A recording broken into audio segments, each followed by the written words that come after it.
बिस्मिल्लाहिर्रहमानिर्रहीम। अस्सलामुअलैकुम। आप देख रहे हैं Saudi Urdu news channel. Saudi police की जानिब से गैर मुल्की अफराद की गिरफ़्तारी के बारे में कुछ इतलात शेयर की गई हैं।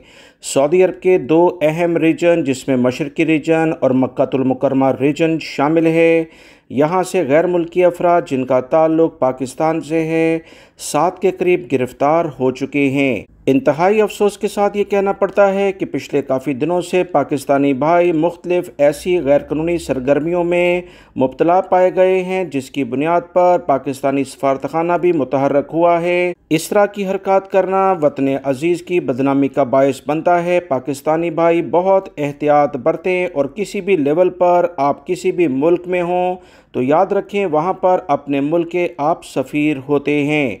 तफसीलात सऊदी पुलिस की जानिब से जो जारी हुई हैं कि 3 पाकिस्तानियों को मशरक़ी रीजन में मनशियात के ममनुआ कारोबार में मुलव्वस पाए जाने पर गिरफ़्तार कर लिया गया है।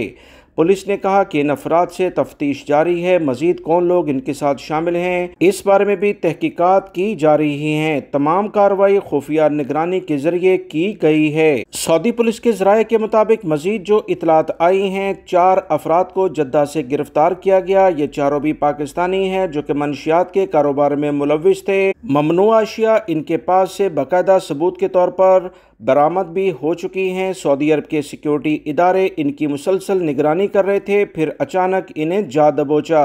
सऊदी अरब के सिक्योरिटी इदारों ने कहा कि सऊदी शहरी हों या गैर मुल्की अफराद किसी भी लेवल पर मनशियात या दीगर गैर कानूनी सरगर्मियों में मुलव्वस पाए जाएंगे तो कोई इनके लिए रियायत नहीं है, सख्त कवानीन लागू होंगे।